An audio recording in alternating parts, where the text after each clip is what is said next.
nasci bandido não, ninguém nasceu bandido. Eu jogava bola como qualquer outro meus colegas, sou cria com todo mundo, cria daqui, tá me entendendo? Foi isso que eu escolhi pra mim? Foi. Tá me entendendo? Não adianta eu me arrepender, foi o que eu quis. Eu falei, eu tenho personalidade própria. Mas eu tenho que ser quando eu trabalhava. Eu queria deitar, sabendo que eu tinha que acordar 5 horas da manhã pra ir trabalhar e não conseguia porque a polícia tava na favela. Tinha que sair pra ir trabalhar, me parava lá embaixo, falava que minha marmita que eu tava carregando dentro da minha mochila, eu tava escondendo pra sair do morro. O que mais me deixa revoltado é que, por que eles não vêm na madrugada trocar tiro? Só tem traficante na rua. Por que eles não vêm de madrugada? Deixa pra vir 11 horas da manhã, 4 horas, 4 e meia da tarde, hora que criança tá vindo do colégio. Sabe que nós não é covarde? Aí vem um montão de criança, dá tiro pra caramba, que nem eu tava falando. Baleia, um morador aí.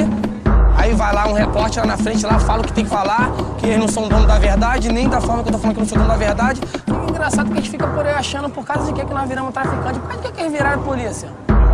Se tem tantas outras opções pra eles. Manuseia arma que nem nós, mata que nem nós, eles sabem que eles não vêm pra resolver problema, eles vêm pra tirar vida, e não importa quem. Não importa quem vem pra tirar vida. Isso que eu falo, só gera problema. A cada dia que você passa, só transforma ódio no coração de cada um. Enquanto continuar nessa, o menor que tá crescendo é tudo crime na certa, porque não quer aceitar também a sociedade, nem nossa comunidade ficar deprimida, que nem costuma ficar com o negócio de polícia. Quem treina nós aqui dentro são eles mesmos.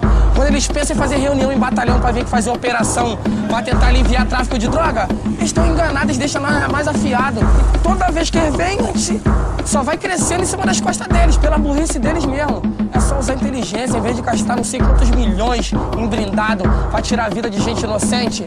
Agora você imagina, nós sem blindado faz o que nós faz, imagina nós com um blindado. Mas acaba com o Rio de Janeiro. Aí, pô, tá aí a covardia que faz. Falar em blindado não bota nenhum medo de nós. O negócio que eu tenho pra falar é o seguinte, se nós tivéssemos medo de polícia, nós não virava traficante, amigo. Nós entramos no crime consciente do que nós fez.